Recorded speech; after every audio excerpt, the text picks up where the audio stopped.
Okay. അപ്പോ good evening all. നമ്മള് CSIR-ന്റെ ഒരു നെക്സ്റ്റ് സ്റ്റെപ്പ് എന്നോളം അല്ലെങ്കിൽ പുതിയതായിട്ട് സ്റ്റാർട്ട് ചെയ്യുന്നവർക്ക് അവർക്കൊരു പുതിയ സ്റ്റെപ്പ് എന്ന് തന്നെ നമുക്ക് പറയാം അല്ലെ. നമ്മൾ പഠിക്കാൻ പോകുന്ന ഒരു ഫസ്റ്റ് സ്റ്റേജ് ആണ്. ഒരു വളരെ കോമ്പറ്റിറ്റീവ് ആയിട്ടുള്ള എന്താ പറയാ, അത്രയും ടഫായ എന്നാ നമ്മളുടെ കരിയറിൽ ഏറ്റവും ഇമ്പോർട്ടന്റ് ആയിട്ടുള്ള ഒരു എക്സാം. അങ്ങനെയാണ് നമ്മൾ ഇതിനെ ഡിഫൈൻ ചെയ്യേണ്ടത് ആക്ച്വലി CSIR എന്ന് പറയുന്നത്. കാരണം ഇനി അങ്ങോട്ടുള്ള ഒരു ഫേസ് എന്ന് പറയുന്നത് ഈ ഒരു എക്സാം ക്വാളിഫൈ ആവാന്ന് പറയുന്നത് വളരെ നെസസറി ആയിട്ടുള്ള ഒരു കാര്യമാവാൻ പോവാണ്. ഇപ്പോ ലെക്ചർഷിപ്പിന്റെ നോട്ടിഫിക്കേഷൻസ് ഒക്കെ എക്സ്പെക്ട് ചെയ്ത് നിൽക്കുകയാണ്.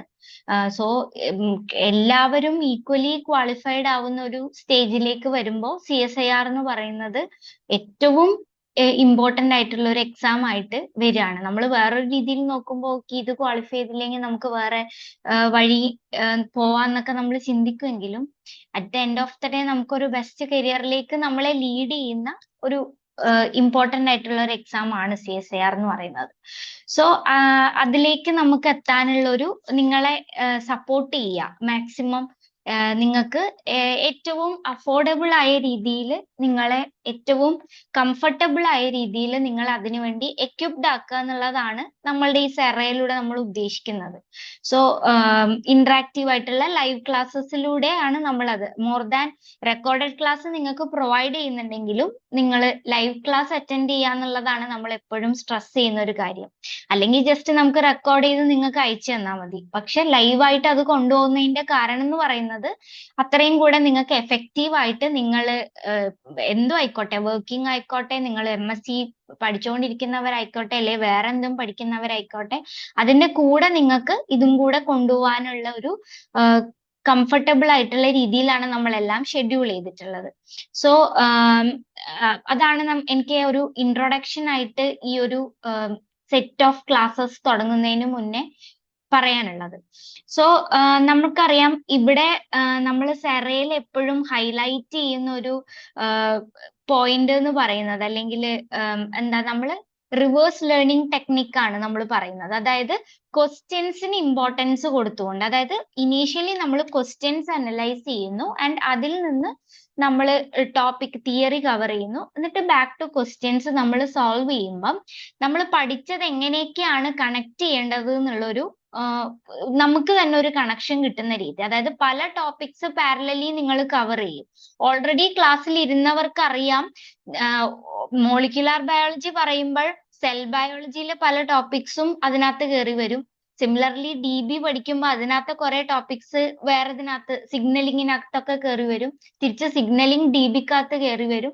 അതുപോലെ എല്ലാം ബയോളജി എന്ന് പറയുന്ന ഫീൽഡ് തന്നെ ഇന്റർ കണക്റ്റഡ് ആയി കിടക്കുകയാണ്.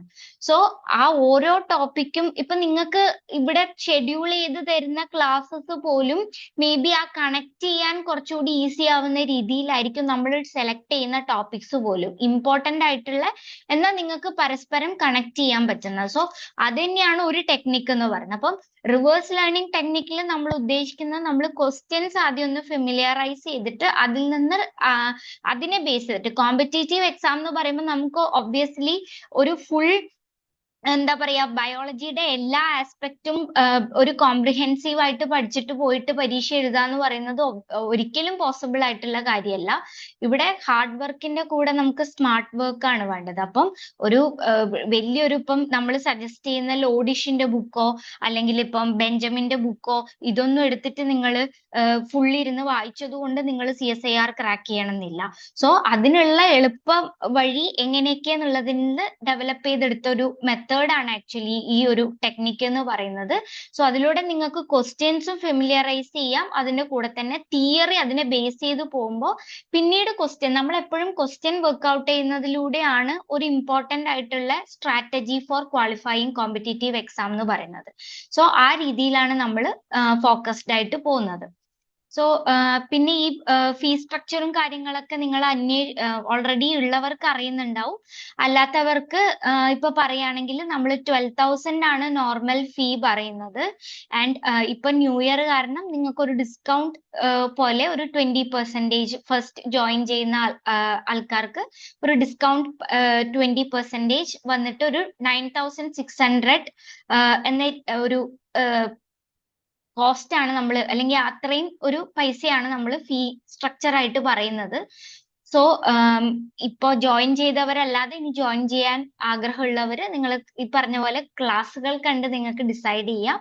സോ അത്രയും ആണ് ഇൻട്രൊഡക്ഷൻ ആയിട്ട് എനിക്ക് പറയാനുള്ളത്. പിന്നെ നിങ്ങൾ ലാസ്റ്റ് എക്സാം എഴുതിയിട്ടുണ്ടോന്ന് അറിയില്ല. ഇപ്പൊ കഴിഞ്ഞ എക്സാം അറ്റൻഡ് ചെയ്തവരുണ്ടോ ഇതിനകത്ത്? ഡിസംബർ 18 കഴിഞ്ഞ എക്സാം.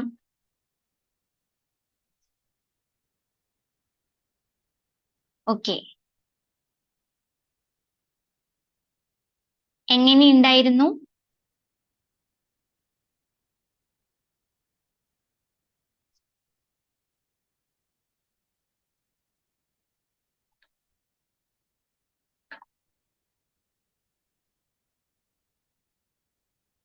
നിങ്ങൾ റെസ്പോണ്ട് ചെയ്യൂ. ഓക്കെ, എനിവേ അത് കഴിഞ്ഞു.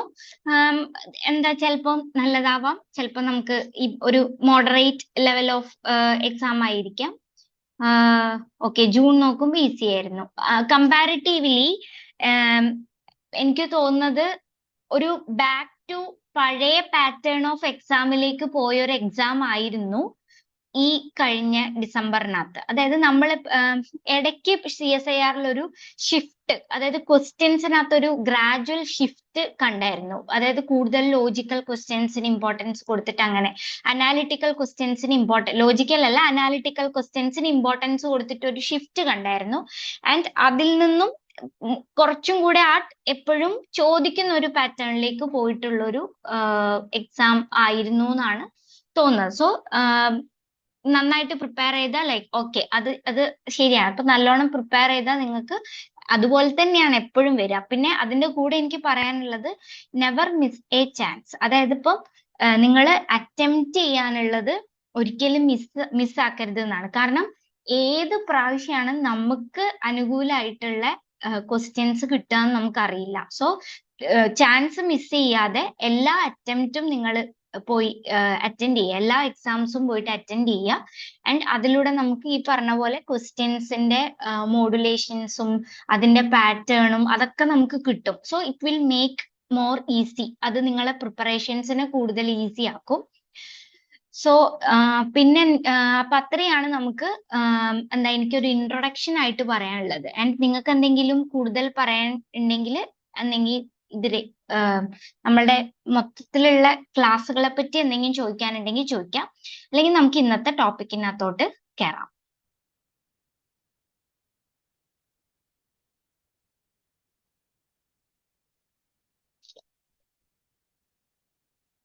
ഓക്കെ, സോ ഇന്ന് നമ്മൾ പഠിക്കാൻ പോകുന്നത് one of the very important topics, അതായത് CSIR-ൽ ഏറ്റവും ഇമ്പോർട്ടൻ്റ് ആയിട്ട് ഞാൻ തൊട്ട് മുന്നേ എടുത്തിരുന്നത് മോളിക്യുലാർ ബയോളജി ആണ്. മോളിക്യുലാർ ബയോളജി ഒബ്വിയസ്ലി നിങ്ങൾക്ക് അറ്റൻഡ് ചെയ്തവർക്ക് അറിയാം. മോളിക്യുലാർ ബയോളജി ഇല്ലാത്ത ഒരു ക്വസ്റ്റ്യൻ പേപ്പർ CSIR തുടങ്ങിയത് തൊട്ട് ഈ ഡിസംബർ 2025 വരെ ഇല്ല.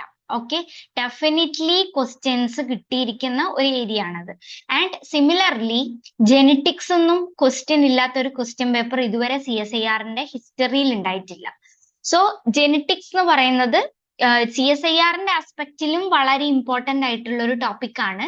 ആൻഡ് അതിനെയൊക്കെ കീപ് ഓൾ ദാറ്റ് എപ്പാർട്ട് നമ്മളുടെ എന്താ പറയുക ലിവിങ് ഓർഗാനിസംസിന്റെ ഏറ്റവും ഫണ്ടമെന്റൽ ആയിട്ടുള്ള കാര്യം അതാണ് ആക്ച്വലി ജെനറ്റിക്സ് എന്ന് പറയുന്ന ടോപ്പിക്കിനകത്ത് നമ്മൾ പഠിക്കുന്നത്, അല്ലെ? ജീൻസിനെ കുറിച്ചിട്ട് അല്ലെങ്കിൽ അതിന്റെ എക്സ്പ്രഷനെ കുറിച്ചിട്ടും അങ്ങനെ ഒരുപാട് എങ്ങനെയാണ് ഓരോ ട്രേറ്റ്സും ക്യാരക്ടേഴ്സും മാനിഫെസ്റ്റ് ചെയ്യപ്പെടുന്നതെന്നുള്ളതാണ് നമ്മൾ ജെനറ്റിക്സിനകത്ത് മെയിൻ ആയിട്ടും ഡീൽ ചെയ്യുന്നത്. സോ കൂടുതൽ ആ ടോപ്പിക് ഇപ്പൊ ജെനറ്റിക്സ് തന്നെ പല തരത്തിലുണ്ട്. ഓക്കെ, നിങ്ങൾ കേട്ടിട്ടുണ്ടാവും. Classical genetics, population genetics, molecular genetics എന്നൊക്കെ പറഞ്ഞിട്ട് പലതരത്തില് ഡിഫറെന്റ് ബ്രാഞ്ചസ് ഓഫ് ജെനറ്റിക്സ് ഉണ്ട്.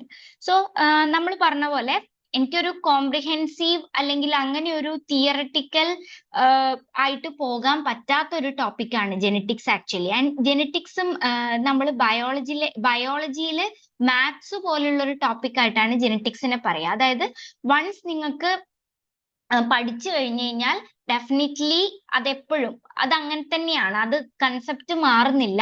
പഠിച്ചു കഴിഞ്ഞു കഴിഞ്ഞാൽ അത് ആസ് സച്ച് നിങ്ങൾക്ക് അപ്ലൈ ചെയ്യാൻ പറ്റുന്ന ഒരു ടോപ്പിക്കാണ്. ആൻഡ് മോസ്റ്റ്ലി കണ്ടുവരുന്ന ഒരു ട്രെൻഡ് ഈ ജെനറ്റിക്സ് എല്ലാവരും ടഫ് ആണെന്ന് പറഞ്ഞ് സ്കിപ്പ് ചെയ്യുക. കാരണം കുറച്ചൊരു മാത്തമാറ്റിക്കൽ ആപ്ലിക്കേഷൻസും കാര്യങ്ങളൊക്കെ വരുന്ന ഒരു ടോപ്പിക് ആയതുകൊണ്ട് എന്താ പറയാ, മോസ്റ്റ്ലി എല്ലാവരും സ്കിപ്പ് ചെയ്യാൻ ഒരു ടെൻഡൻസി കാണിക്കുന്ന ഒരു ടോപ്പിക്കാണ് ജെനറ്റിക്സ്. പക്ഷെ ഞാൻ പറയും ജെനറ്റിക്സ് സ്കിപ്പ് ചെയ്യുക എന്ന് പറയുന്നത് വളരെ അത് ഒരിക്കലും ചെയ്യരുതാത്ത കാര്യമാണ്.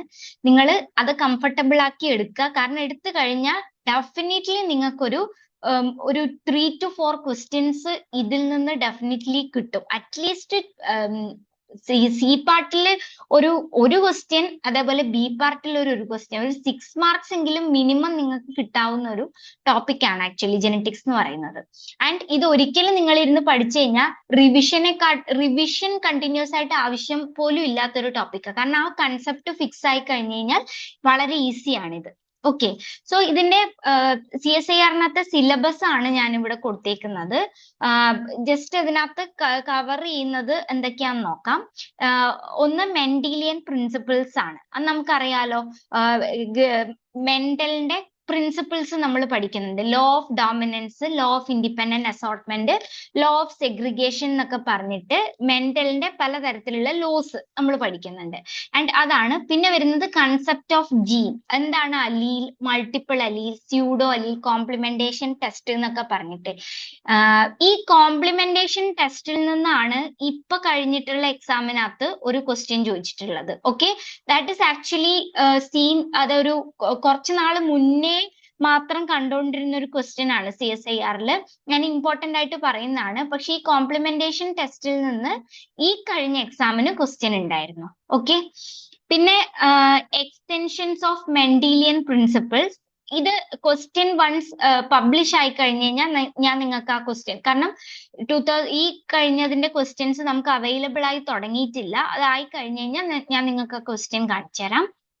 And extensions of Mendelian principles, co-dominance, incomplete dominance, gene interactions ഒക്കെ നമ്മൾ BSc-ക്കും MSc-ക്കും ഒക്കെ പഠിക്കുന്നതാണ്. അതേപോലെ തന്നെ ഈ ടോപ്പിക് ഒക്കെ linkage, crossing over, sex linkage, പിന്നെ സെക്സ് ലിമിറ്റഡ്, സെക്സ് ഇൻഫ്ലുവൻസ്ഡ്, അതുപോലുള്ള ക്യാരക്ടേഴ്സിനെ കുറിച്ചിട്ട് പഠിക്കാം. അതൊക്കെ മെൻഡീലിയൻ പ്രിൻസിപ്പിൾസിന്റെ എക്സ്റ്റൻഷൻ ആയിട്ട് വരുന്ന ടോപ്പിക്കാണ്.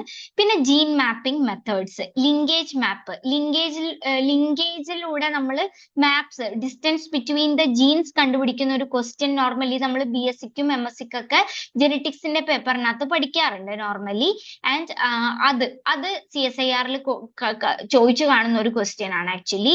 പിന്നെ ടെട്രാഡ് അനാലിസിസ്, അതിനകത്തൊന്നും ക്വസ്റ്റ്യൻസ് ഉണ്ടാവാറുണ്ട്. പിന്നെ ഈ പറഞ്ഞ പോലെ സൊമാറ്റിക് സെൽ ഹൈബ്രിഡൈസേഷനിൽ നിന്നും പിന്നെ ഈ നമ്മളുടെ ബാക്ടീരിയൽ ജെനറ്റിക്സ് അത് വരുന്നുണ്ട് താഴെ.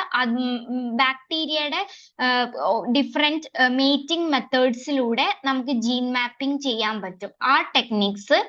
പിന്നെ എക്സ്ട്രാ ക്രോമസോമൽ ഇൻഹെറിറ്റൻസ്, അതേപോലെ മൈക്രോബിയൽ ജെനറ്റിക്സ്. അതാണ് ഞാൻ പറഞ്ഞത്, different methods of genetic transfer in bacteria. ബാക്ടീരിയയിലൊക്കെ കണ്ടുവരുന്ന different methods of gene transfer ഉണ്ട്. ട്രാൻസ്ഫോർമേഷൻ, കോൺജുഗേഷൻ, ട്രാൻസ്ഡക്ഷൻ എന്നൊക്കെ പറഞ്ഞിട്ട്. ആൻഡ് ഇൻട്രപ്റ്റഡ് മീറ്റിംഗ് ടെക്നിക്സ്, അതിലൊക്കെ കൂടി നമുക്ക് ജീൻ മാപ്പിംഗ് ചെയ്യാൻ പറ്റും. അപ്പൊ ക്വസ്റ്റ്യൻസിന്റെ ലെവലിലേക്ക് അപ്ലൈ ചെയ്യുമ്പോൾ അതിൽ നിന്നൊക്കെ മെയിൻ ആയിട്ടും വരുന്നത് ഒബ്വിയസ്ലി ഈ ട്രാൻസ്ഡക്ഷനും ട്രാൻസ്ഫോർമേഷനൊക്കെ ക്വസ്റ്റ്യൻസ് വരാറുണ്ട് സി പാർട്ടില്. അത് കൂടാതെ പ്രോബ്ലം വൈസ് ആയിട്ട് ക്വസ്റ്റ്യൻസ് മെയിൻ ആയിട്ടും ഈ ജീൻ മാപ്പിംഗിൽ നിന്നാണ് കണ്ടുവരിക മൈക്രോബിയൽ ജെനറ്റിക്സിലും. ഹ്യൂമൻ ജെനറ്റിക്സിലെ അനദർ ഇമ്പോർട്ടൻറ്റ്, അതായത് പെഡിഗ്രി ഇല്ലാത്തൊരു ക്വസ്റ്റ്യൻ പേപ്പർ ബയോളജിയുടെ ഒരു കോമ്പറ്റേറ്റീവ് എക്സാമിനും കാണാറില്ല. സോ പെഡിഗ്രി എന്ന് പറയുന്നത് അത്ര ഇമ്പോർട്ടന്റ് ആണ്. പെഡിഗ്രി അനാലിസിസ് CSIR-ലും കണ്ടിന്യൂസ് ആയിട്ട് ചോദിച്ചു വരുന്ന ഒരു ഇതാണ്. പിന്നെ ലോട്ട് സ്കോർ മെത്തേഡ്, അതും വല്ലപ്പോഴും ചോദിച്ചു വരുന്ന ഒരു ടോപ്പിക്കാണ്. പിന്നെ quantitative genetics, polygenetic inheritance, heritability, QTL mapping. ഇതിനകത്ത് ഈ ഹെറിറ്റബിലിറ്റി എന്നും പോളിജീനിക് ഇൻഹെറിറ്റൻസിൽ നിന്നാണ് ക്വാണ്ടിറ്റേറ്റീവ് ജെനറ്റിക്സ് എന്ന് നമ്മൾ പറയും. ഓക്കെ, അതിൽ നിന്നാണ് ക്വസ്റ്റ്യൻസ് കണ്ടുവരാറുള്ളത്. മ്യൂട്ടേഷൻ നമ്മൾ ഓൾറെഡി കഴിഞ്ഞിട്ടുള്ള ഭാഗമാണ്. മ്യൂട്ടേഷൻ പഠിപ്പിച്ചപ്പോൾ ഞാൻ നിങ്ങൾക്ക് മ്യൂട്ടേഷൻസിനകത്ത് നിന്ന് വരുന്ന ക്വസ്റ്റ്യൻസ് ഞാൻ സെൻഡ് ചെയ്തായിരുന്നു നമ്മുടെ യൂണിറ്റ് ടെസ്റ്റ് ഒക്കെ വരുമ്പോൾ. സോ മ്യൂട്ടേഷൻസും നമ്മൾ ഓൾറെഡി മോളിക്യുലാർ ബയോളജിയിൽ കവർ ചെയ്തു. അതും വളരെ ഇമ്പോർട്ടന്റ് ആയിട്ടുള്ള ടോപ്പിക്കാണ്. പിന്നെ structural and numerical alterations of chromosomes, deletion, duplication, inversion, translocation എന്നൊക്കെ പറഞ്ഞിട്ട് അത് നമ്മൾ ക്രോമസോമൽ അബറേഷൻ ആയിട്ട് സെപ്പറേറ്റ് ഡിസ്കസ് ചെയ്തിട്ടില്ല. അതിൽ ഇമ്പോർട്ടന്റ് ആയിട്ടുള്ളത് നമുക്ക് ചെയ്യാം. പിന്നെ recombination methods, homologous and non homologous recombination methods including transposition എന്ന് വെച്ച് കഴിഞ്ഞാൽ transposable elements. Okay, so transposable എലമെന്റ്സും കൂടെ നമ്മൾ ജെനറ്റിക്സിനകത്ത് കവർ ചെയ്യുന്ന ടോപ്പിക്കാണ്. സോ ഇത്രയാണ് ബേസിക്കലി CSIR-ന്റെ യൂണിറ്റ് 8 ഇൻഹെറിറ്റൻസ് ബയോളജി അഥവാ ജെനറ്റിക്സിനകത്ത് വരുന്ന ഇമ്പോർട്ടന്റ് ടോപ്പിക്സ്. ഇതിനകത്തുനിന്ന് നമ്മൾ ഏറ്റവും റിപ്പീറ്റഡ് ആയിട്ട് ഞാൻ പറഞ്ഞു, ഓരോ യൂണിറ്റ് എടുത്തു കഴിഞ്ഞു കഴിഞ്ഞാലും നമ്മൾ എന്താ ചെയ്യുന്നത്, അതിനകത്ത് കണ്ടിന്യൂസ് ആയിട്ട് ക്വസ്റ്റ്യൻസ് കണ്ടുവരുന്ന വളരെ ഇമ്പോർട്ടന്റ് ആയിട്ടുള്ള ടോപ്പിക്സിന് സ്ട്രെസ് കൊടുത്തോണ്ടാണ് നമ്മൾ കവർ ചെയ്യുക. അല്ലാണ്ട് നിങ്ങൾ ഇപ്പൊ ഇരുന്ന് ഇതിലത്തെ ഓരോ ടേമും എടുത്ത് തിയറട്ടിക്കലി വായിച്ചു പഠിച്ചു കഴിഞ്ഞാൽ നിങ്ങൾക്ക് ഒരിക്കലും എക്സാം അറ്റൻഡ് ചെയ്യാൻ മീൻസ് ഈ ലെവൽ ഓഫ് ക്വസ്റ്റ്യൻസ് അറ്റൻഡ് ചെയ്യാൻ പറ്റില്ല. സോ ആ രീതിയിലേക്കാണ് നമ്മൾ കോച്ചിങ്ങിനകത്ത് മോഡിഫൈ ചെയ്തിട്ട് ക്ലാസ് എടുക്കുന്നത്. So previous year question patterns normally ജെനറ്റിക്സിനകത്ത് കണ്ടുവരുന്നത് എന്തൊക്കെയാണ്, അതാണ് ഈ റിവേഴ്സ് ലേണിംഗ് ടെക്നിക് ഉപയോഗിച്ചിട്ട് പഠിക്കാൻ. അപ്പം ക്വസ്റ്റ്യൻസിൽ നിന്ന് കൺസെപ്റ്റിലേക്ക് പോകുന്നു, എന്നിട്ട് ആ കൺസെപ്റ്റ് ഉപയോഗിച്ചിട്ട് നമ്മൾ ആ കൺസെപ്റ്റ് ക്വസ്റ്റ്യൻസിനകത്ത് അപ്ലൈ ചെയ്തിട്ട് നമ്മൾ ആ ക്വസ്റ്റ്യൻസ് സോൾവ് ചെയ്യാൻ വേണ്ടി പഠിക്കുന്നു. സോ ക്വസ്റ്റ്യൻസ് നമ്മൾ പലപ്പോഴും ഗോ ത്രൂ ചെയ്യുന്നു. അപ്പം നമുക്ക് തിരിച്ചും ഇത് ഒരു എന്താ പറയാ റിവേഴ്സിബിൾ പ്രോസസ് ആണ്. ക്വസ്റ്റ്യൻസ് കൺസെപ്റ്റിലേക്ക് പോകുമ്പോൾ നിങ്ങൾക്ക് കൺസെപ്റ്റ് ഓർക്കുന്നു, തിരിച്ച് കൺസെപ്റ്റിൽ നിന്ന് ക്വസ്റ്റ്യൻസിലേക്ക് പോകുമ്പോൾ നിങ്ങൾക്ക് കുറച്ചുകൂടെ ആ കൺസെപ്റ്റ് ഈ പറഞ്ഞ പോലെ സ്ട്രെസ് നിങ്ങളെ മൈൻഡിൽ അങ്ങ് സെറ്റ് ആവുന്നു. സോ ഈ ഒരു മെത്തേഡ് ഉപയോഗിച്ചിട്ടാണ് നമ്മൾ നോർമലി പഠിക്കുന്നത്. സോ ഇതിനകത്ത് ഇപ്പൊ ഞാൻ വെച്ചേക്കുന്നത് എന്ന് പറയുന്നത് നമ്മൾ ക്വാണ്ടിറ്റേറ്റീവ് ജെനറ്റിക്സ് ഹെറിറ്റബിലിറ്റിന്റെ കാര്യം പറഞ്ഞു. ഓക്കെ, ഇത് പ്രീവിയസ് ഇയർ ക്വസ്റ്റ്യൻ ആണ്, ജൂൺ 2025 ചോദിച്ചിട്ടുള്ള ക്വസ്റ്റ്യൻ ആണ്. ഹെറിറ്റബിലിറ്റി എന്ന് ക്വസ്റ്റ്യൻ ചോദിച്ചിട്ടുള്ളതാണ്. Which one of the following relationships correctly represents the narrow sense heritability. നമ്മൾ പഠിക്കും അത് എന്താണ് heritability, broad sense heritability, narrow sense heritability എന്നൊക്കെ പറഞ്ഞിട്ട് ആ കൺസെപ്റ്റും അതിന്റെ ഇക്വേഷനും അതിന്റെ പ്രോബ്ലം ഒക്കെ നമ്മൾ ചെയ്യും. സോ അതിനകത്തുനിന്ന് ലാസ്റ്റ് എക്സാമിന് ചോദിച്ചിട്ടുള്ള ഒരു ക്വസ്റ്റ്യൻ ആണ് ഇത്. അപ്പൊ നാരോ സെൻസ് ഹെറിറ്റബിലിറ്റിന്റെ ഇക്വേഷൻ ആണ് ഇവിടെ, ഇതിൽ ഏതാണ് കറക്റ്റ് എന്നുള്ളതാണ് ചോദിക്കുന്നത്. പിന്നെ അടുത്തൊരു ക്വസ്റ്റ്യൻ എന്ന് പറയുന്നത് ട്രാൻസ്ഫോർമേഷൻ എക്സ്പെരിമെന്റ്. ഞാൻ പറഞ്ഞു നിങ്ങളോട് ട്രാൻസ്ഫോർമേഷൻ എക്സ്പെരിമെന്റ് ഇതുപോലുള്ള ബാക്ടീരിയൽ ജീൻ ട്രാൻസ്ഫർ മെത്തേഡ്സ് ഉപയോഗിച്ചിട്ട് ഡിഫറെന്റ് മെത്തേഡ്സ് ഉപയോഗിച്ചിട്ട് നമുക്ക് ജീൻ മാപ്പിംഗ് ചെയ്യാം. സോ അങ്ങനെയുള്ള ഒരു ക്വസ്റ്റ്യൻ ജീൻ മാപ്പിംഗ് എന്ന് ചോദിച്ചിട്ടുള്ള ഒരു ക്വസ്റ്റ്യൻ ആണ്. ഇതും പ്രീവിയസ് ക്വസ്റ്റ്യൻ ആണ്, ജൂണിൽ ചോദിച്ചിട്ടുള്ളത്.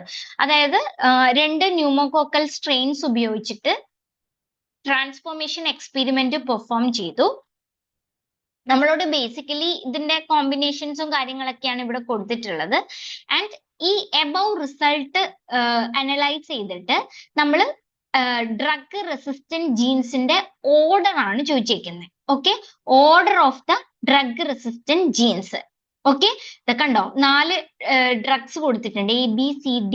സോ ആ ഡ്രഗ്സിനോടുള്ള റെസിസ്റ്റന്റ് ജീൻസിനെ ഓർഡർ എങ്ങനെയാണ് എന്നുള്ളതാണ് നമ്മളോട് കണ്ടുപിടിക്കാൻ പറഞ്ഞത്. അപ്പൊ നമ്മൾ ആ ജീൻ ഓർഡർ എങ്ങനെ ഇങ്ങനെയുള്ള ക്വസ്റ്റ്യൻസിൽ വർക്ക്ഔട്ട് ചെയ്യുന്നുള്ളത് നമ്മൾ പഠിക്കും.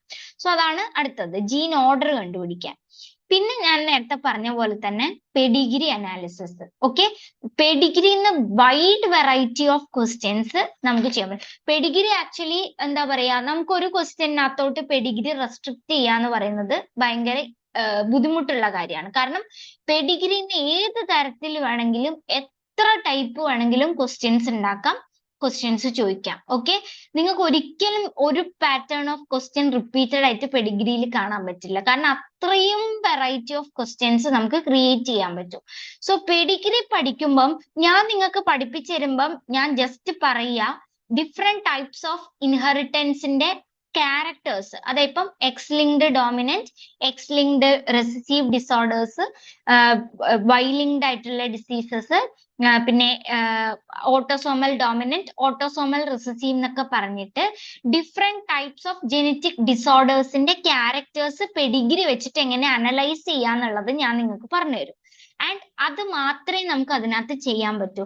ബാക്കി നമ്മൾ പ്രോബ്ലം വർക്ക്ഔട്ട് ചെയ്ത് മാത്സിനകത്ത് അതാ ഞാൻ പറഞ്ഞ മാത്സുമായിട്ട് റിലേറ്റ് ചെയ്തിട്ടുള്ള ഒരു ടോപ്പിക്കാണ് ആക്ച്വലി. എന്ന് വെച്ചാൽ മാത്സ് അല്ല ഇത്, നമ്മളൊരു ലോജിക്ക് അപ്ലൈ ചെയ്തുകൊണ്ട് പലതരത്തിൽ ലോജിക്ക് സെയിം ആയിരിക്കും, അത് അപ്ലൈ ചെയ്തുകൊണ്ട് different types of varieties of problems നമ്മൾ സോൾവ് ചെയ്ത് പഠിക്കുക എന്നുള്ളതാണ് പെഡിഗ്രിക്കകത്ത് ചെയ്യാനുള്ളത്. And it is very important topic also. Okay, ഇതിനകത്ത് ഇപ്പം ചോദിച്ചേക്കുന്നതെന്ന് പറഞ്ഞാല് ഇൻഹെറിറ്റൻസ് പാറ്റേൺ തന്നിട്ടുണ്ട് ഒരു ജീനിന്റെ. ഓക്കെ, സോ ഒരു ലോസ് ഓഫ് ഫങ്ഷൻ മ്യൂട്ടേഷൻ ആ ജീനിന് വന്നു കഴിയുമ്പോൾ അത് അഡൾട്ട്സിൽ ഡിസോർഡർ ഉണ്ടാക്കും. Further gene X is imprinted leading to its inactivation. Individuals who carry the mutant allele are marked with a dot, while individuals who show the disorder are shaded. Okay, ആ mutant allele carry ചെയ്യുന്ന ഇൻഡിവിജ്വൽസിനെ, carriers അറിയാലോ, Pedigree പഠിക്കുമ്പോൾ ഓരോ സിമ്പിൾസും എന്തിനെ represent ചെയ്യുന്നു എന്നുള്ളത് നമ്മൾ പഠിക്കും. ഓക്കെ, സോ ഇതിൽ ഈ ഒരു പെഡിഗ്രീനെ ബേസ് ചെയ്തിട്ട് ചില സ്റ്റേറ്റ്മെന്റ്സ് ഇവിടെ താഴെ കൊടുത്തിട്ടുണ്ട്. സോ അതിൽ ഏതൊക്കെയാണ് കറക്റ്റ് സ്റ്റേറ്റ്മെന്റ്സ് എന്നുള്ളതാണ്. സോ നമുക്ക് വളരെ സ്പെസിഫിക് ആയിട്ട് ഈ ഒരു പെഡിഗ്രി അനലൈസ് ചെയ്യാൻ വേണ്ടിയിട്ട് അറിയണം. ഓക്കെ, പിന്നെ വരുന്നതെന്ന് പറഞ്ഞു കഴിഞ്ഞാൽ ഞാനിപ്പോ പറഞ്ഞ പോലെ തന്നെ ലിങ്കേജിനെ ബേസ് ചെയ്തിട്ടുള്ള ക്വസ്റ്റ്യൻ. ഓക്കെ, നമ്മൾ ലിങ്കേജിലൂടെ ജീൻ മാപ്പ് അല്ലെങ്കിൽ ഡിസ്റ്റൻസ് ബിറ്റ്വീൻ ദ ജീൻസ് കണ്ടുപിടിക്കാറുണ്ട്. ആൻഡ് അതാണ് ഇവിടെ കൊടുത്തേക്കുന്നത് ഈ type of questions. Okay, so distance between A to B and B to C കണ്ടുപിടിക്കണം. ജീൻസ് 3 ജീൻസ് ഉണ്ട്, എ ബി സി, അവരുടെ തമ്മിലുള്ള മാപ്പ് ഡിസ്റ്റൻസ് കാൽക്കുലേറ്റ് ചെയ്യാനുള്ള ക്വസ്റ്റ്യൻ ആണ് ഈ ടൈപ്പ്. ഓക്കെ, പിന്നെ വരുന്നതെന്ന് പറഞ്ഞു കഴിഞ്ഞാല് ഒരു ഹൈപ്പോത്തറ്റിക്കൽ ആയിട്ടുള്ള പാത്വേ ഇവിടെ കൊടുത്തിട്ടുണ്ട്. ഓക്കെ, നമ്മൾ ജീൻ ഇന്ററാക്ഷൻ എന്ന് പറയുന്ന ഒരു ടോപ്പിക്ക് നേരത്തെ പറഞ്ഞായിരുന്നു സിലബസ് പറഞ്ഞപ്പോ. ഓക്കെ, എപ്പിസ്റ്റാസിസ് അത് നമ്മൾ പറയും. Okay, dominant epistasis, recessive epistasis എന്നൊക്കെ പറഞ്ഞിട്ട് പല തരത്തിലുള്ള ജീൻ ഇന്ററാക്ഷൻസ് പറയും. ആ ടൈപ്പ് അതിൽ നിന്ന് വന്നിട്ടുള്ള ക്വസ്റ്റ്യൻ ആണ് ഇത്. ഓക്കെ, അപ്പൊ ആ ജീൻ ഇന്ററാക്ഷൻ വരുമ്പോഴത്തേക്കും നോർമൽ മെന്റീലിയൻ ജെനറ്റിക്സിൽ ഫോളോ ചെയ്യുന്ന ഡൈഹൈബ്രിഡ് ക്രോസിന്റെ റേഷ്യോ, മോണോഹൈബ്രിഡ് ക്രോസിന്റെ റേഷ്യോ ഒക്കെ എങ്ങനെ മാറുന്നു എന്നുള്ളത് വെച്ചിട്ട് അത് അപ്ലൈ ചെയ്തിട്ടാണ് നമ്മൾ this kind of questions sort out ചെയ്യുക. ഓക്കെ, പിന്നെ വരുന്നതെന്ന് പറയുന്നത് ഇത് ആക്ച്വലി നമ്മൾ സൊമാറ്റിക് സെൽ ഹൈബ്രിഡൈസേഷൻ എന്ന് പറയുന്ന ഒരു ടോപ്പിക്ക് ഞാൻ പറഞ്ഞായിരുന്നില്ലേ, അത് അപ്ലൈ ചെയ്തിട്ട് ചെയ്യാവുന്ന ഒരു ക്വസ്റ്റ്യൻ ആണ്. വളരെ ഈസിയാണ് ക്വസ്റ്റ്യൻ. നിങ്ങൾ നോക്കിയേ, ഓൾമോസ്റ്റ് ഒരു നമ്മൾ CSIR-ന്റെ ഒരു വിൻഡോ എടുത്തു കഴിഞ്ഞാൽ ആ വിൻഡോയിൽ നിറയുണ്ട് ഈ ക്വസ്റ്റ്യൻ. പക്ഷെ ഇത് വിത്തിൻ 1 സെക്കൻഡ് നിങ്ങൾക്ക് ചെയ്യാൻ പറ്റുന്ന ഒരു ക്വസ്റ്റ്യൻ ആണ്. ഞാൻ ഇത് പറഞ്ഞുതരാം. ഇപ്പൊ കൺസെപ്റ്റ് പറയുന്നതിന് മുന്നേ ഞാൻ ഈ ക്വസ്റ്റ്യൻസ് പരിചയപ്പെടുത്തുകയാണ്. സൊമാറ്റിക് സെൽ ഹൈബ്രിഡൈസേഷൻ ടെക്നിക്ക് ഉപയോഗിച്ചിട്ട് എങ്ങനെയാണ് നമ്മൾ ഏത് ക്രോമസോമിലാണ് ഒരു പെർട്ടിക്കുലർ ജീൻ ലൊക്കേറ്റ് ചെയ്യുന്നത് എന്നുള്ളത് കണ്ടുപിടിക്കുക. ഓക്കെ, അപ്പൊ സൊമാറ്റിക് സെൽ ഹൈബ്രിഡൈസേഷൻ ചെയ്യുന്നത് അതിനു വേണ്ടിയിട്ടാണ്.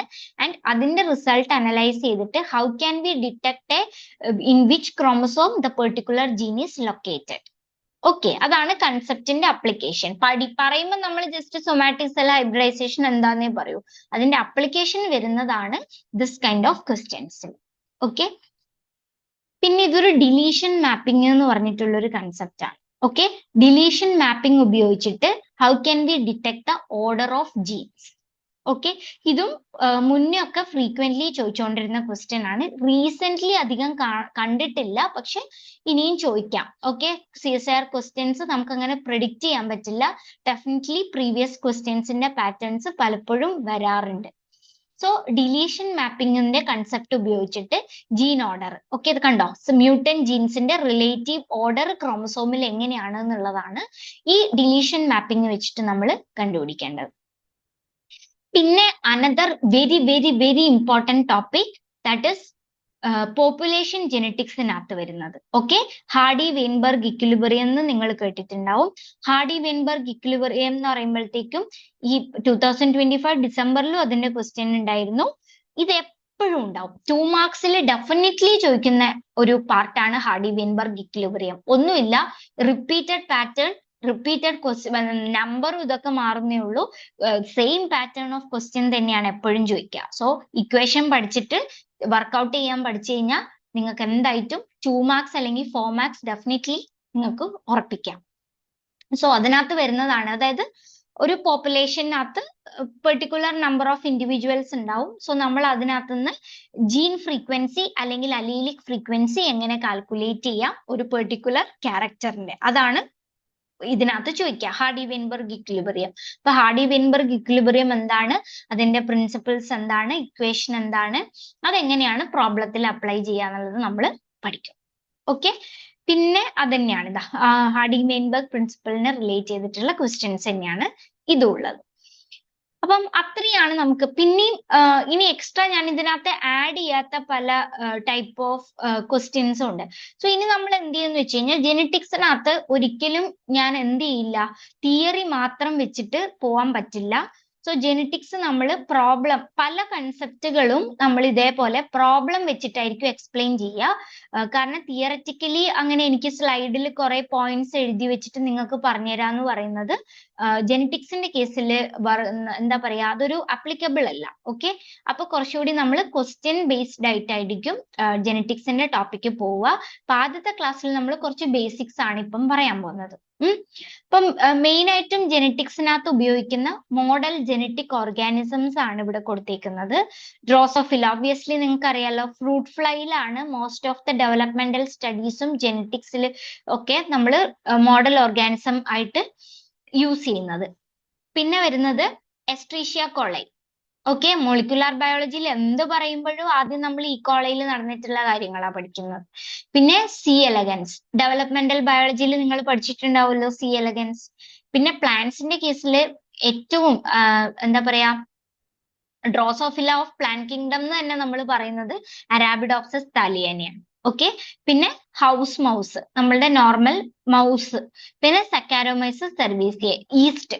ഇത്രയാണ് ജെനറ്റിക്സിൽ ഏറ്റവും കൂടുതലായിട്ട് യൂസ് ചെയ്ത് വരുന്ന മോഡൽ ഓർഗാനിസംസ് എന്ന് പറയുന്നത്. Okay,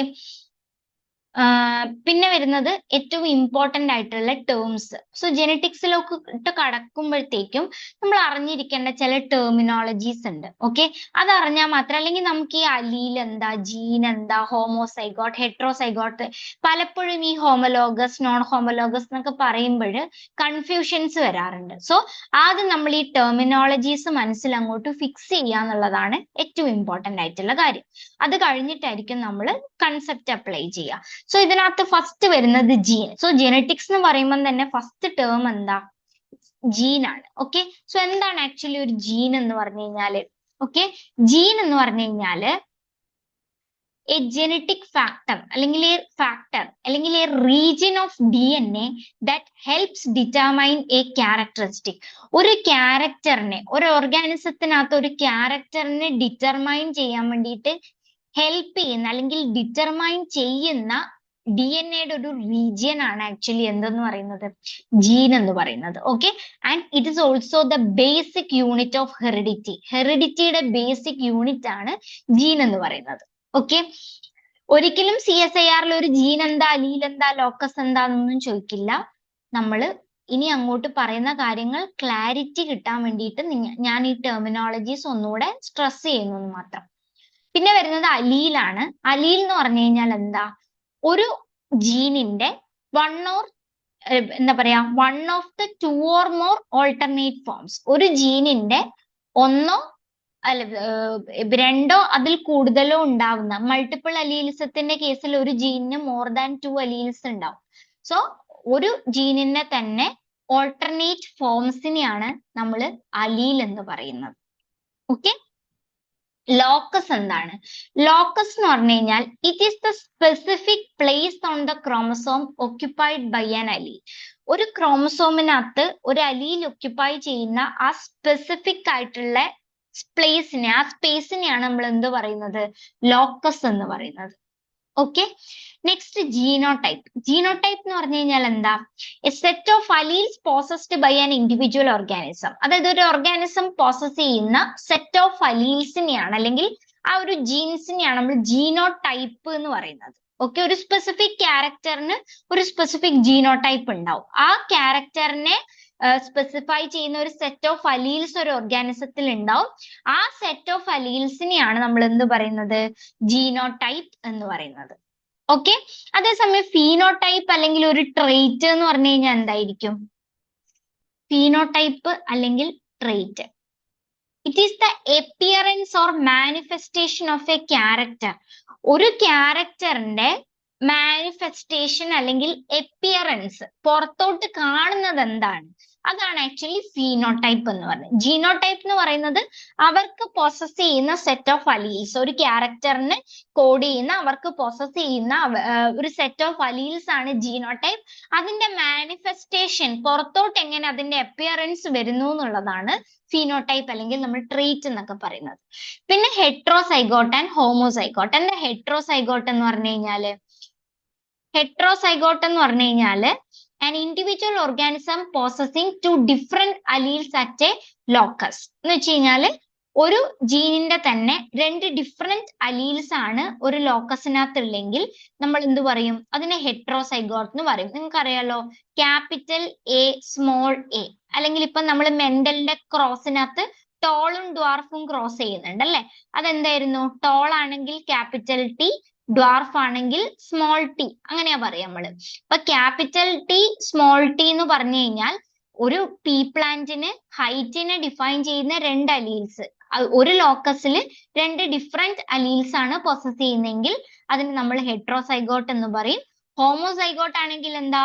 an individual organism possessing two of the same alleles at a locus. എന്ന് വെച്ച് കഴിഞ്ഞാല് സ്മോൾ ടി ആണ് ഒരു ലോക്കസിൽ വരുന്നത്, അല്ലെങ്കിൽ ക്യാപിറ്റൽ ടി ആണെങ്കിൽ നമുക്ക് എന്ത് പറയാം? They are possessing same set of alleles at A locus അല്ലെ? സോ അതിനെയാണ് നമുക്ക് ഹോമോസൈഗോട്ട് എന്ന് പറയുന്നത്.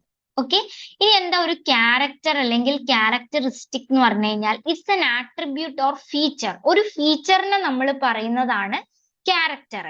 അതിന്റെ മാനിഫെസ്റ്റേഷൻ ആണ് ട്രെയ്റ്റ്, അതിന്റെ അപ്പിയറൻസ് ആണ് ട്രെയ്റ്റ്. മനസ്സിലായോ?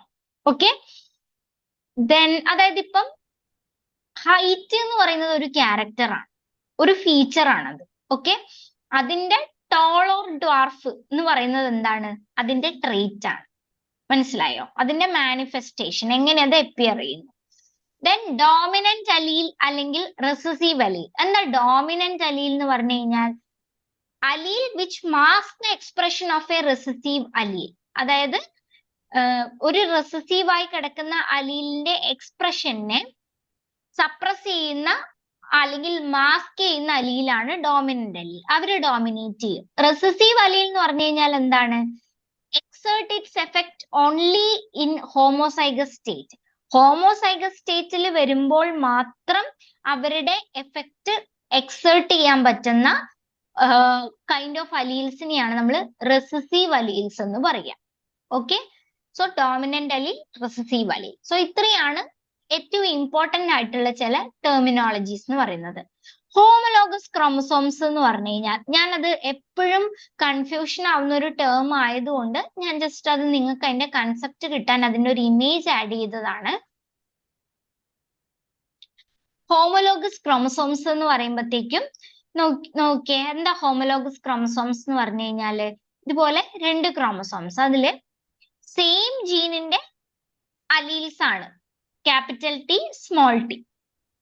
ഓക്കെ, ഡിഫറെന്റ് ജീൻസിന്റെ അലീൽസ് കണ്ടോ ഒരു ക്രോമസോമിനകത്ത്, അത് ഇവര് രണ്ടുപേരുമാണ് ഹോമോലോഗസ് ക്രോമസോം.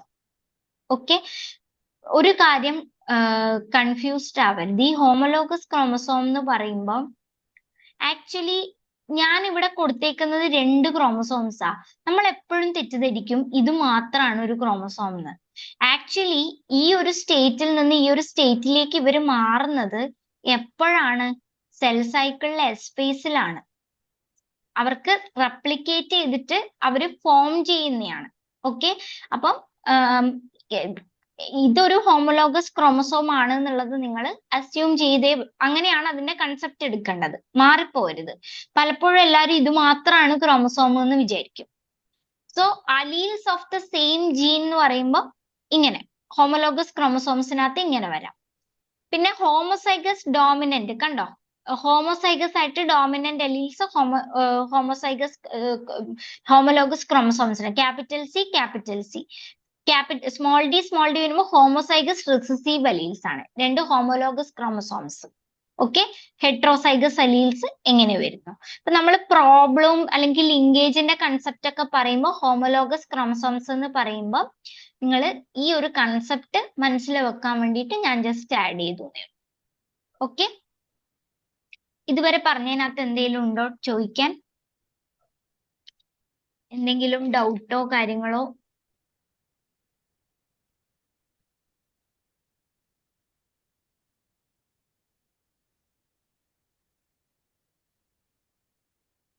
അടുത്തത് മെന്റൽ എക്സ്പെരിമെന്റ്. ഇത് ഞാൻ ഇച്ചിരി ഫാസ്റ്റ് ആക്കുകയാണേ, കാരണം നിങ്ങൾക്ക് അറിയാവുന്ന ബേസിക് കൺസെപ്റ്റ്സ് ആണ്. അപ്പൊ ഇമേജ് നോക്കിക്കഴിഞ്ഞാൽ തന്നെ വെൽ അണ്ടർസ്റ്റുഡ്. നമ്മൾ വളരെ ചെറിയ ക്ലാസ് തൊട്ടേ മെന്റലിന്റെ പീപ്പിൾ ആൻഡ് എക്സ്പെരിമെന്റ് പഠിക്കുന്നതാണ്. സോ ഇതിനകത്ത് അറിയാലോ, characters studied by the Mendel പഠിച്ചിട്ടുള്ള പ്രധാനപ്പെട്ട ക്യാരക്ടേഴ്സ് എന്തൊക്കെയാണ് എന്നുള്ളതാണ്. സോ പീപ്ലാന്റിനകത്ത് പൈസം സറ്റൈവം എന്ന് പറയുന്ന ഗാർഡൻ പീ ആണ് യൂസ് ചെയ്തിട്ടുള്ളത്. Why Pisum sativum? എന്തുകൊണ്ട് പൈസം? ഒരു സെക്കൻഡ്.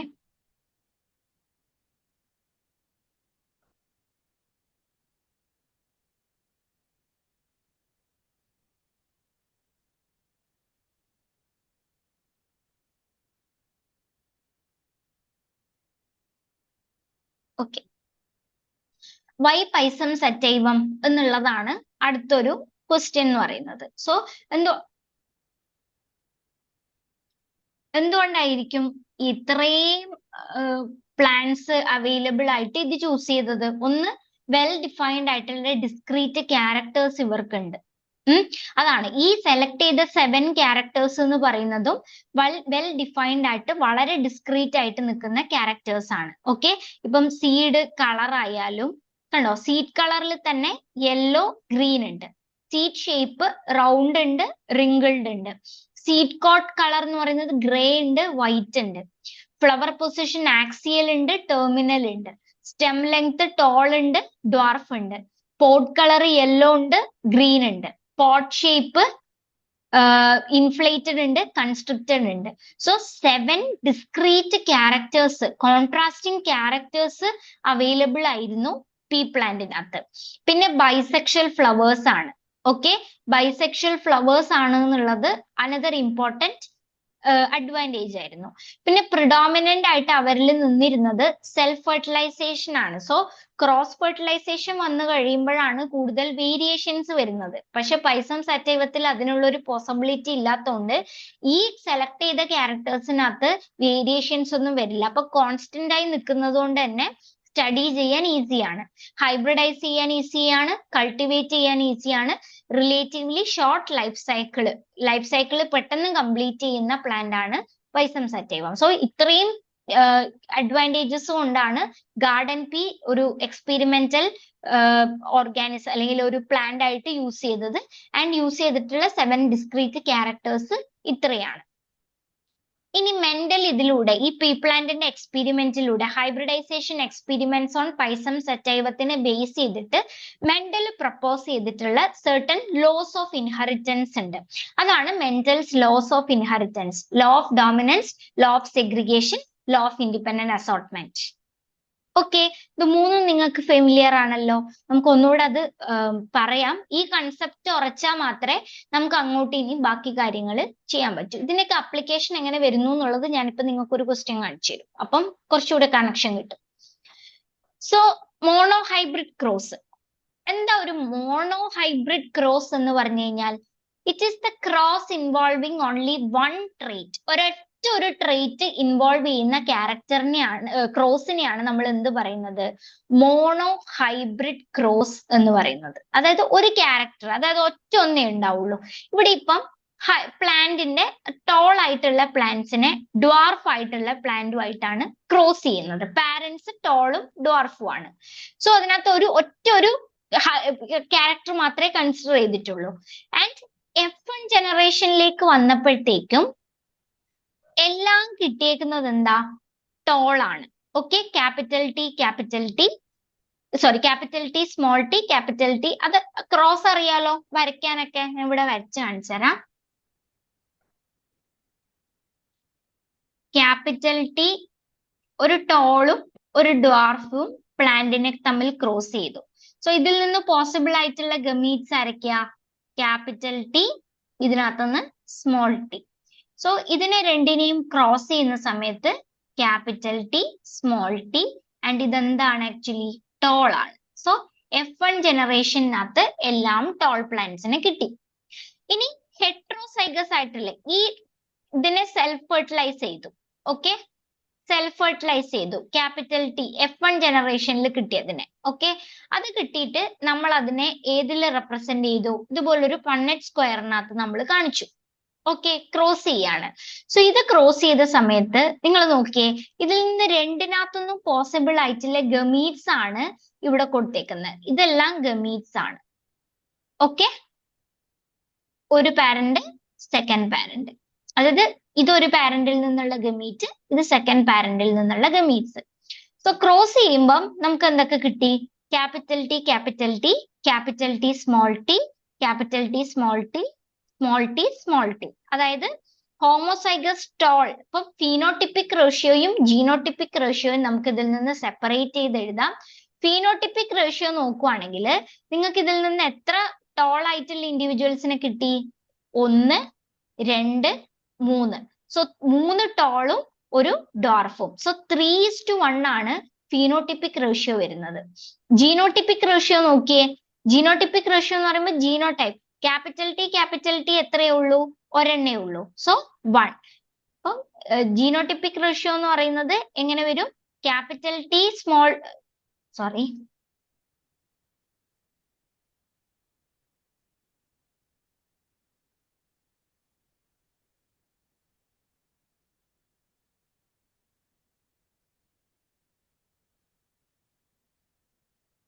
നോക്കിക്കോ.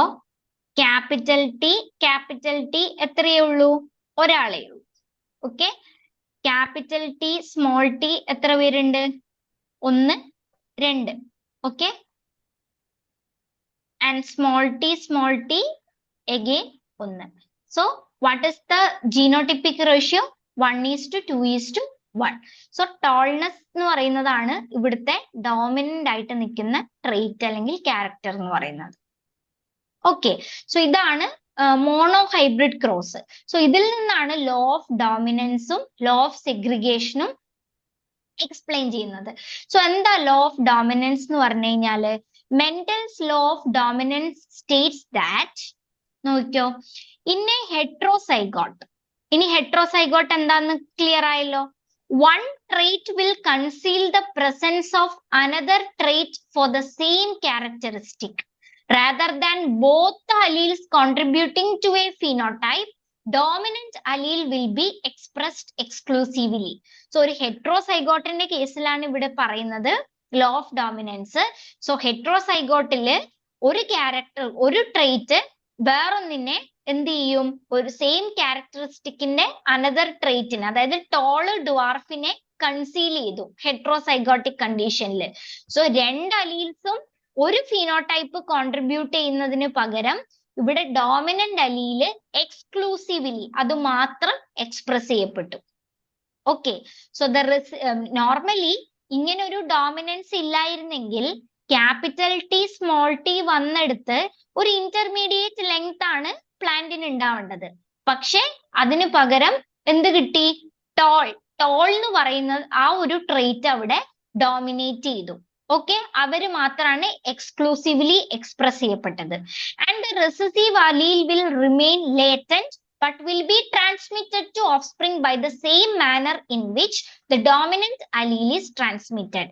ഈ സ്മോൾ ടി എന്ന് പറയുന്ന റെസസീവായി കിടക്കുന്ന അലീല് എക്സ്പ്രസ് ചെയ്യാതെ റിമെയിൻ ചെയ്യും. പക്ഷേ ഡോമിനന്റ് അലീല് ട്രാൻസ്മിറ്റ് ചെയ്യപ്പെടുന്നത് പോലെ ഈ പിന്നെ റിസസീവ് അലീലും എന്ത് ചെയ്യും, നെക്സ്റ്റ് ലെവലിലേക്ക് അല്ലെങ്കിൽ നെക്സ്റ്റ് ജനറേഷനിലോട്ട് ട്രാൻസ്മിറ്റ് ചെയ്തു പോകുന്നുണ്ട്. ഓക്കെ, അലീല് ട്രാൻസ്മിറ്റ് ചെയ്യപ്പെടും പക്ഷെ എക്സ്പ്രസ് ചെയ്യില്ല. അത് അവിടെ ഡോമിനന്റ് അലീല് എക്സ്ക്ലൂസീവ്ലി എക്സ്പ്രസ് ചെയ്യും. And the recessive trait will only be expressed by offspring that have 2 copies of this allele. അതറിയാലോ, സ്മോൾ ടി വരുമ്പോൾ മാത്രമേ എക്സ്പ്രസ് ആവുള്ളൂ. സോ ഇതാണ് ലോ ഓഫ് ഡോമിനൻസ് സ്റ്റേറ്റ് ചെയ്യുന്നത്. സോ ലോ ഓഫ് ഡോമിനൻസ് ഏതിൽ നിന്നാണ് state ചെയ്തത് മനസ്സിലായല്ലോ? മോണോഹൈബ്രിഡ് ക്രോസ് ചെയ്തപ്പോഴാണ് ഇങ്ങനെയുള്ള കാര്യങ്ങൾ സ്റ്റേറ്റ് ചെയ്തിട്ടുള്ളത്. ഓക്കെ, ഇനി അടുത്തത് ലോ ഓഫ് സെഗ്രിഗേഷൻ ആണ്. എന്താ ലോ ഓഫ് സെഗ്രിഗേഷൻ എന്ന് പറഞ്ഞു കഴിഞ്ഞാല്, the principle of segregation അല്ലെങ്കിൽ the law of segregation states that each individual diploid organism, okay, each individual diploid organism possesses,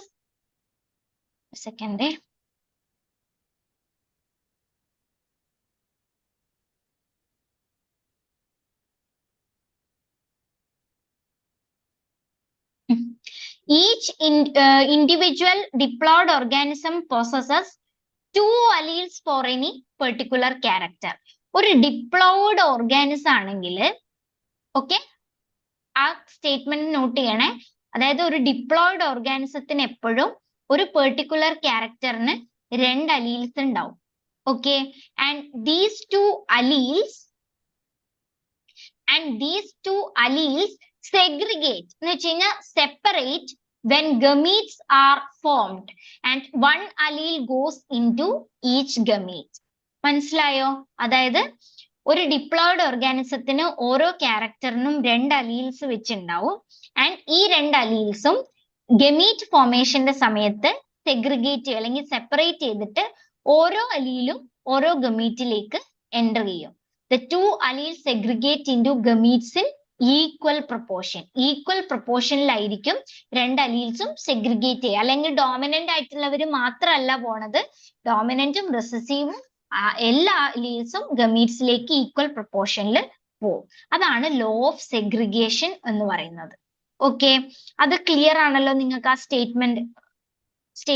അതായത് ഇപ്പൊ ഇങ്ങനെയുള്ള ഒരു ഹെട്രോസൈഗസ് ആയിട്ടുള്ള ക്യാപിറ്റൽ ടി സ്മോൾ ടി ആണ് ഒരു പാരന്റ്, ക്യാപിറ്റൽ ടി. അപ്പൊ ഒരു പാരന്റിന് പ്രോസസ് ചെയ്യുന്ന അലീൽസ് ഇതാണ്, രണ്ടാമത്തെ ആൾക്ക് പ്രോസസ് ചെയ്യുന്ന അലീൽസ് ഇതാണ്.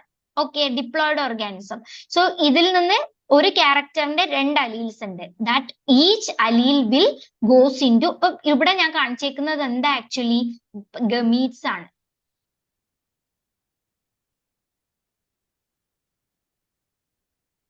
ഓക്കെ, കണ്ടോ, ഓരോ അലീലും ഓരോ ഞാൻ റെഡ് വരച്ചേക്കുന്നത് ഗമീറ്റ് ആണ്, അതിൻ്റെ ഉള്ളിൽ സെഗ്രിഗേറ്റ് ചെയ്ത് വന്നിട്ടുള്ള അലീലാണ്. അങ്ങനെ ഇമാജിൻ ചെയ്യാം.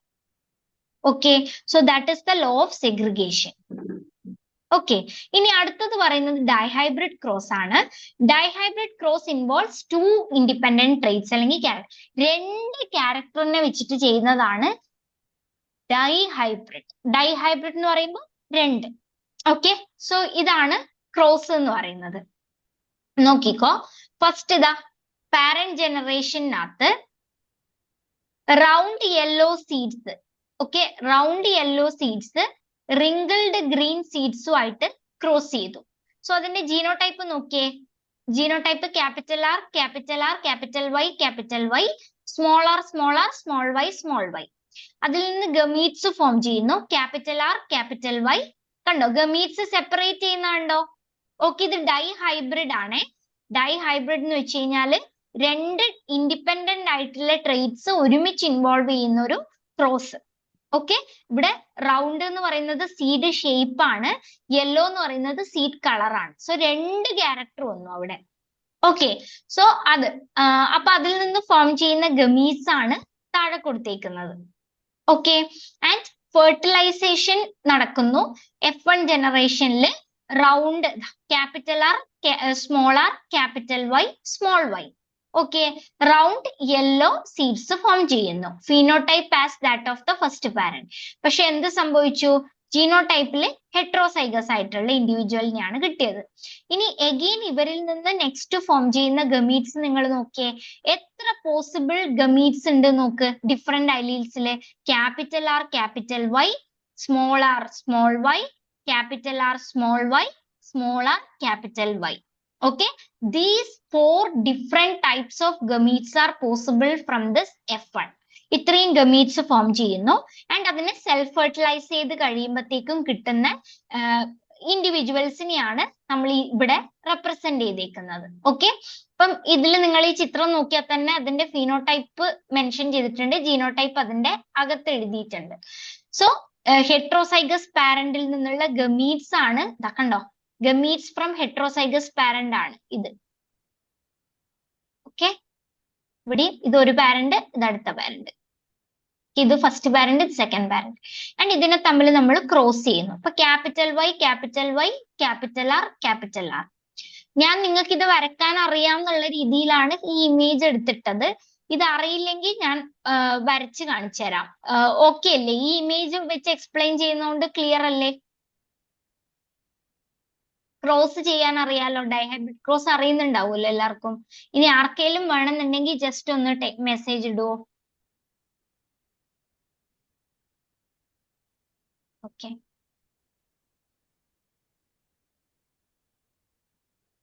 ഐ തിങ്ക് ഇതിനകത്ത് നമ്മളുടെ പുതിയ സ്റ്റുഡൻസും ഒക്കെ ഉണ്ട്. ആൻഡ് നിങ്ങൾക്ക് എന്താ പറയാ, മടിയൊന്നും വേണ്ട. ഡൗട്ട് ഉണ്ടെങ്കിൽ മുന്നേ ഉള്ള കുട്ടികളൊക്കെ അങ്ങനെ ചോദിക്കാറുണ്ട്. സോ റെസ്പോണ്ട് ചെയ്യുമ്പോഴാണ് ക്ലാസ് കുറച്ചുകൂടെ ലൈവ് ആവുക. അപ്പോഴാണ് എനിക്ക് കുറേം കൂടെ ഡീപ്പായിട്ട് പറയാനൊക്കെ പറ്റുക. അപ്പൊ ഡൗട്ട് ഉണ്ടെങ്കിൽ ചോദിച്ചോളൂ, റിപ്പീറ്റ് ചെയ്യാം. സോ നിങ്ങൾ മെസ്സേജ് ഇട്ടാൽ മതി അൺമ്യൂട്ട് ചെയ്യാൻ ബുദ്ധിമുട്ടുണ്ടെങ്കിൽ.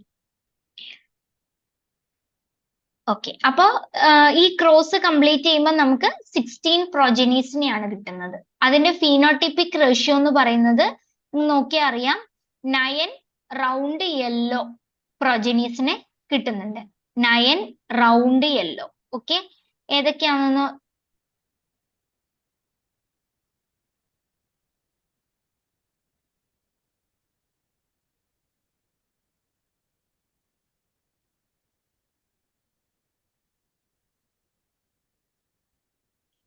ഇങ്ങനെയാണ് എന്ത് വരിക, റൗണ്ട് യെല്ലോ. അതായത് ഡോമിനന്റ് ആയിട്ടുള്ള 2 ക്യാരക്ടേഴ്സും വരുന്നത് ഈ ഒരു ട്രയാങ്കിളിലായിരിക്കും. ഓക്കെ, പിന്നെ അടുത്തതാരാ, റൗണ്ട് ഗ്രീൻ 3 ആൾക്കാർ. റൗണ്ട് ഗ്രീൻ നോക്കിയേ, ഇവിടെയും ഇവിടെയും ഇവിടെയും. അതൊരു നെക്സ്റ്റ് ഒരു ട്രയാങ്കിൾ പോലെ ഫോം ചെയ്യുന്നുണ്ട്. പിന്നെ വരുന്നത് 3 റിങ്കിൾഡ് യെല്ലോ ആണ്. 3 റിങ്കിൾഡ് യെല്ലോ. അത് ഏതൊക്കെയാ? ഇത്.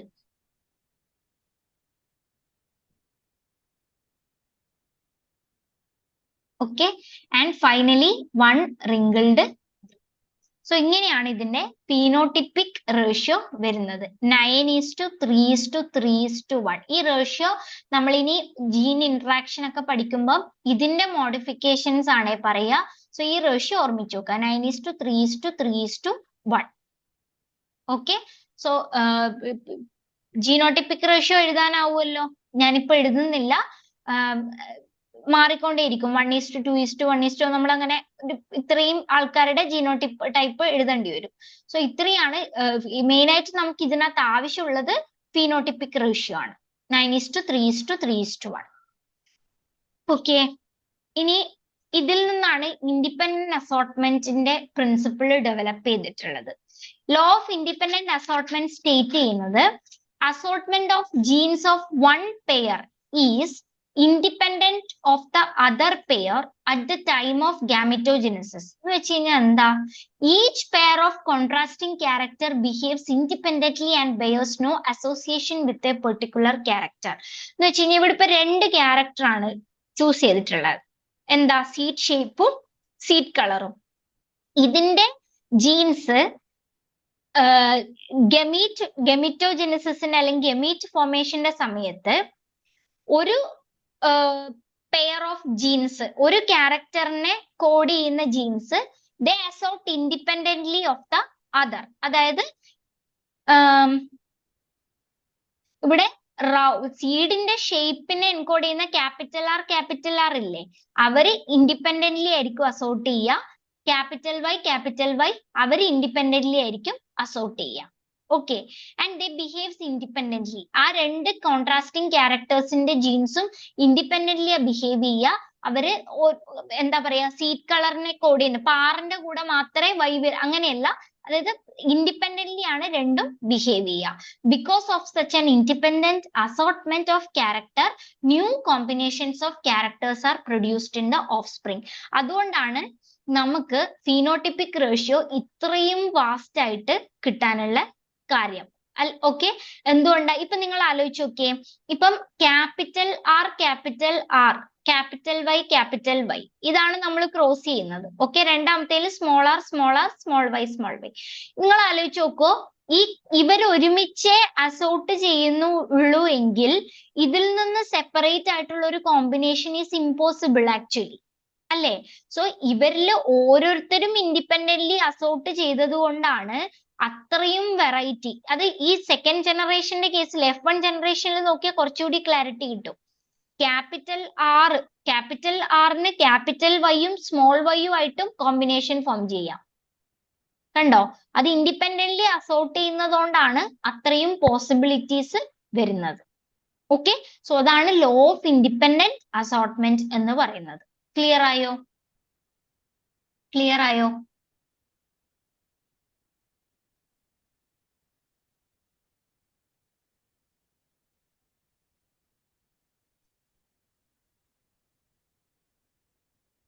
ഒന്നുകൂടെ പറയാം. അതായത് ഇൻഡിപെൻഡന്റ് അസോർട്ട്മെന്റ് എന്ന് പറയുന്നത് എന്താ ഉദ്ദേശിക്കുന്നത്? ഞാൻ ഇവിടെ ഡൈ ഹൈബ്രിഡ് ക്രോസ്. സോ ഇവിടെ രണ്ട് ക്യാരക്ടർ നമ്മൾ എടുത്തിട്ടുണ്ട്. എന്തൊക്കെയാ രണ്ട് ആൾക്കാര്? ഒന്നെന്ന് പറയുന്നത് സീഡിന്റെ കളർ, ഒന്ന് സീഡിന്റെ ഷേപ്പ് ആണല്ലോ. അപ്പം ലോ ഓഫ് ഇൻഡിപെൻഡന്റ് അസോർട്ട്മെന്റ് പറയുന്നത് ഈ ക്യാപിറ്റൽ ആർ അല്ലെങ്കിൽ ഈ ആർ എന്ന് പറയുന്നതാണ് സീഡ് ഷേപ്പ്, വൈ എന്ന് പറയുന്നത് കളറിനെ കോഡ് ചെയ്യുന്ന ജീനാണ്. According to law of independent assortment അതിൽ പറയുന്നത് ഈ രണ്ട്, ഇതിപ്പം ഒന്ന് സീഡ് കളറും ഒന്ന് സീഡ് ഷേപ്പും ആണ്. ഈ രണ്ട് ക്യാരക്ടേഴ്സിനെയും കോഡ് ചെയ്യുന്ന ജീൻസ് ഗമീറ്റ്സ് ഫോം ചെയ്യുന്ന ടൈമില് ഇൻഡിപെൻഡന്റ്ലി അസോർട്ട് ചെയ്ത് സെപ്പറേറ്റ് ചെയ്തിട്ടായിരിക്കും അവർ പോകുന്നുണ്ടാവുക. അവർ ഒരുമിച്ചേ പോകുന്നുള്ളൂ എങ്കിൽ നിങ്ങൾ ആലോചിച്ച് നോക്കിയേ, ഇപ്പൊ ക്യാപിറ്റൽ ആർ ഈ സെറ്റ് ഓഫ് ജീൻസ് ഒരുമിച്ച് മാത്രമേ അസോർട്ട് ചെയ്ത് പോകുന്നുള്ളൂ എങ്കിൽ ഈ പലതരത്തിലുള്ള കോമ്പിനേഷൻസ് പോസിബിൾ ആവുമോ? ഇല്ല. അതായത് ഇതിനെക്കാട്ടിലും F1 ജനറേഷനിൽ അത് കുറച്ചും കൂടി എവിഡന്റ് ആയി പറയാം. അതായത് ഇപ്പം ഇവിടുത്തെ പാരന്റ് ആരാ? Capital R capital Y small Y ആണ്, ആണല്ലോ. ഇതിനകത്ത് പറയുന്നത് ഇപ്പം ഈ പറഞ്ഞിട്ടുള്ള സീഡ് ഷേപ്പിനെയും സീഡ് കളറിനെയും കോഡ് ചെയ്യുന്ന രണ്ട് ജീൻസ് ഉണ്ട് ഇവിടെ, അല്ലെ? അല്ലെങ്കിൽ രണ്ട് സെറ്റ് ഓഫ് അലീൽസ് ഉണ്ട്. ഇവര് ഇൻഡിപെൻഡന്റ്ലി അസോർട്ട് ചെയ്യുന്നുണ്ട്. അതായത് ഓരോരുത്തരും ഇൻഡിപെൻഡന്റ് ആയിട്ട് സെഗ്രിഗേറ്റ് ചെയ്ത് പോകുന്നതുകൊണ്ടാണ് ഇത്രയും കോമ്പിനേഷൻസ് ഓഫ് ഗമീറ്റ്സ് ഫോം ചെയ്തത്. അല്ലെങ്കിൽ ഇതിൽ നിന്ന് പുതിയൊരു കോമ്പിനേഷൻ ഉണ്ടാവുമോ? ഇല്ല, കാരണം ഇവർ ഒരുമിച്ചേ പോവുള്ളൂ. മനസ്സിലായോ? സോ അതിനപ്പുറത്തേക്ക് പുതിയ കോമ്പിനേഷൻസ് ഡെവലപ്പ് ചെയ്യാൻ വേണ്ടിയിട്ട് പറ്റുന്നത് എന്തുകൊണ്ടാണ്? ഈ ഓരോ ആൾക്കാരും ഇൻഡിപെൻഡന്റ്ലി അസോർട്ട്. അപ്പം ആർ ഇൻഡിപെൻഡന്റ്ലി പോകുന്നു, ക്യാപിറ്റൽ വൈ പോകുന്നു, സ്മോൾ വൈ പോകുന്നു. ഇവരെല്ലാം ഇൻഡിപെൻഡന്റ്ലി അസോർട്ട് ചെയ്തിട്ട് പോകും. ഇവർക്ക് ആരുടെ കൂടെ വേണമെങ്കിലും കോമ്പിനേഷൻ വരാം. ഓക്കെ, അതായത് ചിലപ്പം ഈ ഗമീറ്റിനകത്ത് ആർ ക്യാപിറ്റൽ വൈ ആയിരിക്കും, ഇവിടെ ചിലപ്പം സ്മോൾ വൈ ആയിരിക്കും, ഇവിടെ ചിലപ്പം ക്യാപിറ്റൽ ആർ ആവാം, ഇവിടെ സ്മോൾ ആർ ആവാം, ഇങ്ങനെ അല്ല ക്യാപിറ്റൽ ആർ തന്നെയാവും. ഇങ്ങനെ പല തരത്തിലുള്ള ഈ പറഞ്ഞ പോലുള്ള കോമ്പിനേഷൻസിലേക്ക് എത്തിക്കാൻ വേണ്ടിയിട്ട് പറ്റും. ഓക്കെ, സോ അതിനെയാണ് നമ്മൾ എന്ത് പറയുന്നത്? ലോ ഓഫ് ഇൻഡിപെൻഡന്റ് അസോർട്ട്മെന്റ് എന്ന് പറയുന്നത്. അങ്ങനെ പോയത് കൊണ്ടാണ് നമുക്ക് ഈ പറഞ്ഞിട്ടുള്ള ഇത്രയും 16 പ്രോജനീസ്. ഇതിൽ പാരന്റൽ കോമ്പിനേഷൻ ഏതൊക്കെ ഉള്ളൂ? ഈ റൗണ്ട് യെല്ലോയും റിങ്കിൾഡ് ഗ്രീനും മാത്രമേ പാരന്റൽ കോമ്പിനേഷൻ ഉള്ളൂ. ബാക്കി രണ്ടും പുതിയതായിട്ട് ഫോം ചെയ്തിട്ടുള്ള റീകോമ്പിനൻസ് ആണ് അല്ലെ. സോ അങ്ങനെ ഫോം ചെയ്യാൻ ഹെൽപ്പ് ചെയ്തത് ഇവർ ഓരോരുത്തരും ഇൻഡിപെൻഡന്റ്ലി അസോർട്ട് ചെയ്തതാണ്. ഇല്ലെങ്കിൽ ഈ പാരന്റൽ കോമ്പിനേഷൻ മാത്രമേ നമ്മൾ എന്താണോ ക്രോസ് ചെയ്തത് അത് മാത്രമേ നമുക്ക് ഓഫ് സ്പ്രിങ്സിനകത്ത് കിട്ടുള്ളായിരുന്നു. അവർ ഇൻഡിപെൻഡന്റ്ലി അസോർട്ട് ചെയ്തതുകൊണ്ടാണ് ഗമീറ്റ്സിനകത്ത് ഈ പല കോമ്പിനേഷൻസ് വന്നതും ജീൻസിന്റെ പല കോമ്പിനേഷൻസ് വന്നതും അത് ഓഫ് സ്പ്രിങ്സിനകത്ത് മാനിഫെസ്റ്റ് ചെയ്തത്. ക്ലിയർ ആയോ ഇപ്പോ?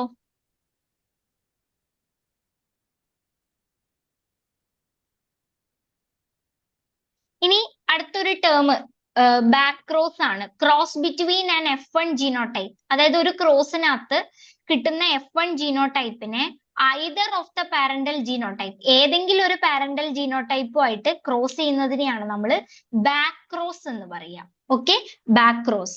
ദെൻ ടെസ്റ്റ് ക്രോസ് ഉണ്ട്. That's a useful tool for analysing genetic crosses.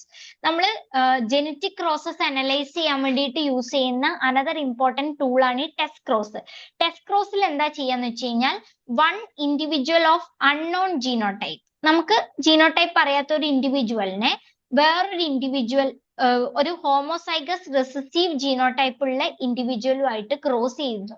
എന്നിട്ട് നമ്മൾ ആ പെർട്ടിക്കുലർ അൺനോൺ ആയിട്ടുള്ളതിനെ കണ്ടുപിടിക്കും. സിമ്പിൾ ആയിട്ട് പറഞ്ഞു കഴിഞ്ഞാൽ നിങ്ങൾ ടെസ്റ്റ് ക്രോസ് എന്ന് പറയുമ്പോൾ ഇത് ഓർത്താൽ മതി.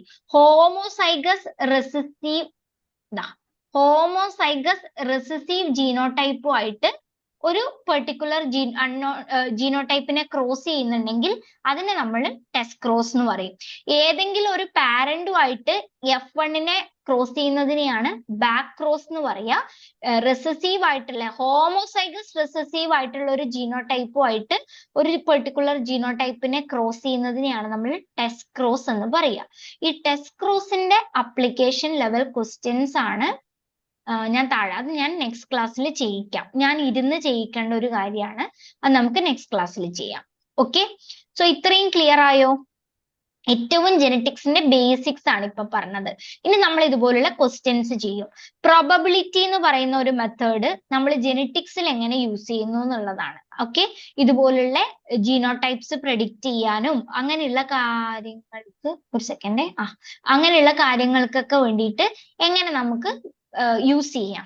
ഓക്കെ, അപ്പൊ ഈ ഒരു പെർട്ടിക്കുലർ ജീനോടൈപ്സിനെ തമ്മിൽ ക്രോസ് ചെയ്യുമ്പോൾ ഓരോ താഴെ കൊടുത്തേക്കുന്ന പ്രോജനി ഉണ്ടാവാനുള്ള പ്രോബബിലിറ്റി എത്ര പ്രൊപ്പോർഷൻ എന്താണ് എന്നുള്ളത് കണ്ടുപിടിക്കാൻ വേണ്ടിയിട്ട് അതെങ്ങനെയാ ചെയ്യേണ്ടതെന്ന് പറഞ്ഞുതരാം. എളുപ്പമാണ്.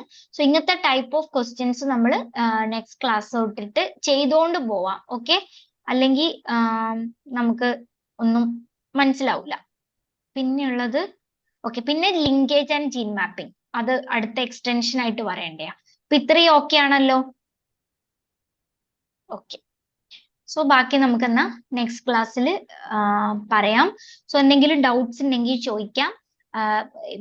എന്നെ ഡയറക്റ്റ് കിട്ടിയില്ലെങ്കിൽ നിങ്ങൾ വിഷ്ണു സാർ ത്രൂ കോണ്ടാക്ട് ചെയ്താലും മതി. ഓർ എനിക്ക് ഞാൻ ചിലപ്പോ മെസ്സേജസ് ഡിലേ ആവാറുണ്ട് കാണാൻ. സോ അങ്ങനെയുള്ള കേസിൽ നിങ്ങൾക്ക് എമർജൻസി ആണെങ്കിൽ നിങ്ങൾ അതൊന്ന് സെറയുടെ വിഷ്ണു സാറിനെ ഞാൻ ഫോർവേഡ് ചെയ്താൽ മതി. അപ്പം പെട്ടെന്ന് ആൻസർ കിട്ടേണ്ട സാധനം. ഓക്കെ, അല്ലെങ്കിൽ ഞാൻ മോസ്റ്റ്ലി നോക്കാറുണ്ട് ഇൻ കേസ് അങ്ങനെ ഡിലേ വരുവാണ്. ഓക്കെ, അപ്പൊ എന്തെങ്കിലും ഡൗട്ട് ഉണ്ടെങ്കിലും ചോദിക്കാം, ക്ലാസ്സിൽ തന്നെ ചോദിക്കാം, ക്ലിയർ ചെയ്തിട്ട് പോവാം. ഓക്കെ, ബാക്കി അപ്പൊ നമുക്ക് നെക്സ്റ്റ് ക്ലാസ്സിൽ നോക്കാം. Thank you.